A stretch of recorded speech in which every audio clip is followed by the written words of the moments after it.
might have taken a whole freaking life for someone to understand the difference between vulva and vagina. जब नाम ही नहीं पता तो काम कैसे पता होगा?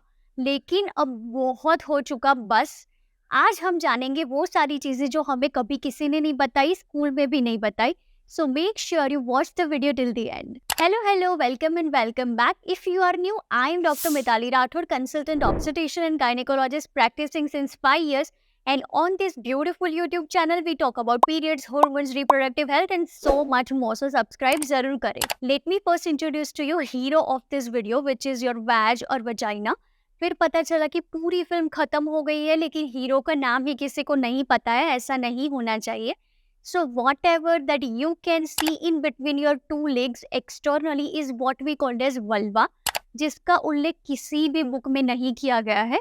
वैसे मेडिकल बुक्स में तो थोड़ा सा ज्यादा ही उल्लेख किया गया है in terms of mons pubis, labia majora, labia minora, urethral opening, vestibular opening, greater and minor vestibular gland, Skene's gland, Bartholin's gland and so much more.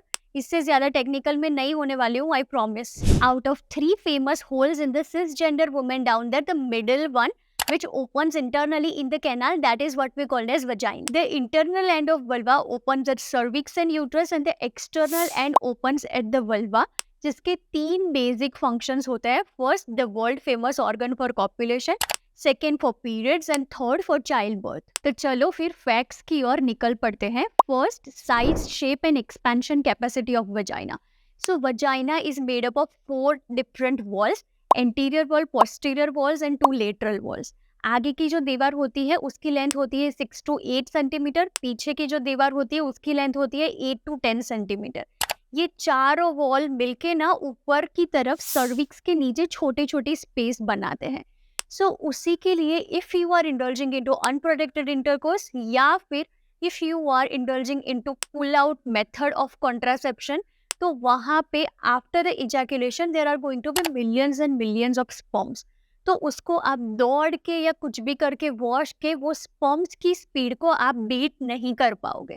During the phase of excitement, vaginal length increases few centimeter to accommodate the penis inside. The innermost layer of vagina has thrown into multiple folds and it has expansion capacity. So when we have not inserted anything inside the vagina down there, it has folds.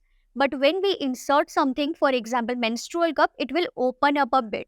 So which is why people have complicated it that if you are going to insert a menstrual cup, tampon, if you are indulging too much into penetrative intercourse, or if you are indulging into sex with multiple partners, then it will open up and your vagina will get loose.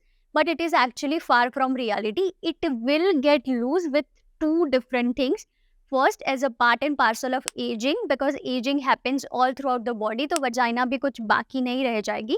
And second thing is going to be after childbirth, be it vaginal childbirth or C-section childbirth. Yes, C-section में भी होता है. क्यों होता है उसकी बात कभी और वीडियो में करेंगे.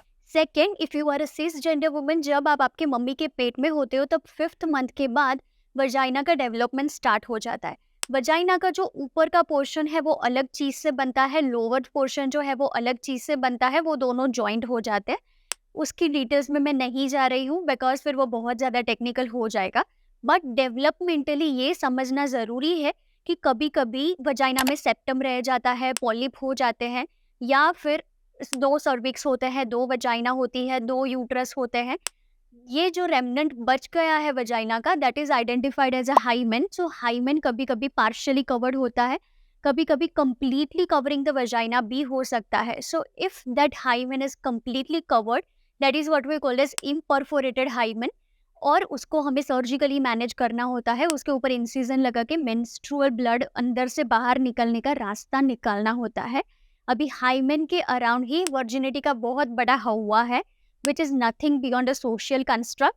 बट ये चीज़ हमें समझनी ज़रूरी है कि आपकी अगर एज हो गई है, आपके पीरियड्स नहीं आ रहे हैं, पीरियड्स में बहुत ज़्यादा पेन हो रहा है, या फिर when you are entering into that sexual activity and if your partner is trying to insert a penis inside, और उनको ऐसा लग रहा है कि अंदर इंसर्ट करते वक्त वहाँ पे बहुत ज़्यादा उनको रेजिस्टेंस फील होता है, if they are unable to insert it inside despite trying hard, then make sure you get yourself examine, वहाँ पे एबनॉर्मलिटी कुछ है या नहीं वो हमें समझना बहुत जरूरी। Third, the basic anatomical difference between a man and women is that we have a legit गुफा डाउन देयर। दैट गुफा is connected internally with uterus, fallopian tubes, ovaries and abdominal cavity. So यहाँ से infection जो है वो गुफा से फैलता फैलता यहाँ तक पहुँच सकता है।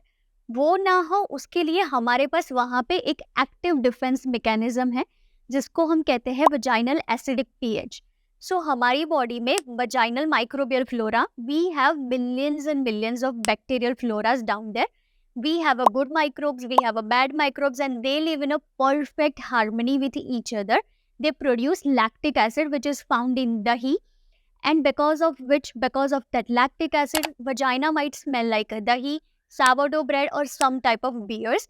They will form a lactic acid, and which is why we are protected against infections. And because of that lactic acid, the crochet of your undies gets stained and gets bleached. सो ऐसा नहीं है कि उसकी वजह से आपका underwear खराब हो गया है and you have to throw it away.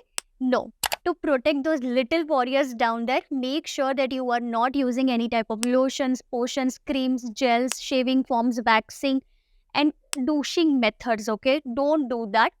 Instead, make sure that you are drinking plenty of water, consuming real raw veggies and fruits, and make sure that you are avoiding too much of sugary and fried foods as well. Four, vagina is a highly vascular organ, meaning इसका blood supply जो है वो बहुत सही वाला होता है, and which is why if somebody is applying too much force during the penetrative intercourse, या फिर I have seen this with young girls जो कहीं यहाँ वहाँ से खेलते खेलते गिर जाते हैं। In fact I have seen this with middle aged women as well कि वो गिर गए हैं, वहाँ पे चोट लग गई है। So in those cases we have to make sure that we have to clean it properly. वहाँ से देखना पड़ेगा कि ब्लड जो आ रहा है वो बंद हो रहा है या नहीं हो रहा है। If the bleeding is too much, we also have to give a proper anesthesia down there, और उसके बाद हमें stitches लगाने पड़ते हैं। I cannot tell you ये सही तरीके से ट्रीट करना, डायग्नोज करना कितना मुश्किल होता है। I have seen women जिनको 3-4 घंटे से ब्लीडिंग हो रहा है, फिर भी आउट ऑफ शेम फियर वो किसी को बताते नहीं है कि उनको वहाँ से ब्लीडिंग हो रहा है। And literally I have taken those labial stitches at midnight 3 AM 4 AM जब मैं गांधीनगर सिविल में काम करती थी तब भी, और हमारे प्राइवेट हॉस्पिटल में। 5, आपका और डॉक्टर गूगल का favourite vaginal cancer which is very very rare. ये गुड न्यूज़, उसका इंसिडेंस होता है ओनली 1 to 2%, 70s और 80s में पाया जाता है। मोस्ट कॉमनली सिम्टम्स ये होता है कि वजाइनल फाउल स्मेलिंग डिस्चार्ज होता है, ब्लड के साथ आता है, और या फिर कभी कभी सर्विक्स से वहाँ तक फैल चुका होता है, उसके बाद पता चलता है। इसके मेन कल्प्रिट्स होते हैं human papilloma virus, HPV virus, जिसकी वैक्सीन के लिए लोग पता नहीं कौन से पब्लिसिटी स्टंट करते रहते हैं। अब तो पता चल ही गया होगा। So I hope, wish and pray that अब तक आपने सर्वाइकल कैंसर वैक्सीन ले ली होगी। If you are indulging into any type of physical intimacy, make sure you use condoms. If you are indulging with multiple partners, of course, your life, your choice. Then also you use proper type of contraception, especially barrier condoms. And ये vaccine के बारे में अगर आपको पता नहीं है, if you want me to cover and make a video out of it, make sure you drop me a comment in the comment section below कि आपको वो जानना है. And I'll see you in my next one for sure. Bye. Happy Sunday.